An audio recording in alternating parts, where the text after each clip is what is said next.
Well, I think first of all, you have to recognize that there's definitely been a philosophy shift at the top of WWE.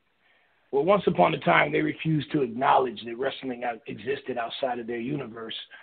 Now they're actually embracing the fact that wrestling exists outside of their universe.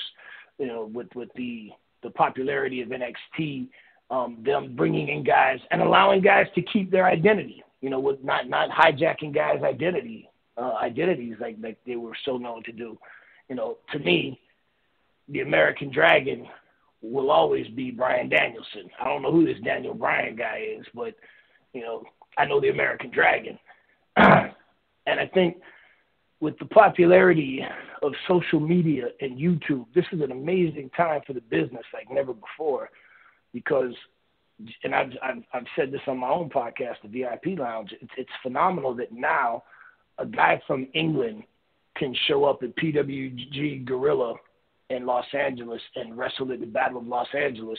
And everybody there already knows who he is because of YouTube, because of social media, because of internet-based pay-per-view companies and so forth and so on. So it's a resurgence. And as far as the WWE recognizing, you know, that fan base, I think they realized that they had to change their business model somewhat because you can't just continue to deny that there's a boom of wrestling going on in England and that New Japan is blowing up and you have all of these independent wrestling companies popping up. Some are awful, but some are very good. So I think, and, you know, I don't know who was responsible for taking this new course of action, you know, at WWE, but it behooves them to recognize that there's a lot going on and there's talent outside of their main roster. And as far as the fans are concerned, I'm happy for the fans because I've said for years you had WWE fans and you had professional wrestling fans.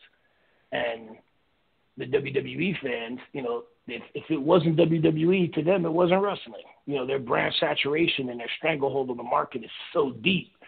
You know, it's like I laugh when I'll meet some airhead at a bar. She goes, my boyfriend's a UFC fighter. No, your boyfriend's an MMA fighter. He's not a UFC fighter.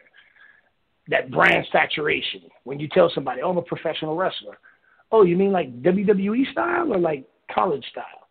So now that WWE fans can see some of the brilliance of guys like Zack Sabre Jr. or Will Ospreay or Marty Scurll in the UK and the names that you just mentioned, you know, Naito and Okada in Japan and other names, you know, from around the world. I think it's I'm happy for the fans of WWE that they can now be entertained by global wrestling.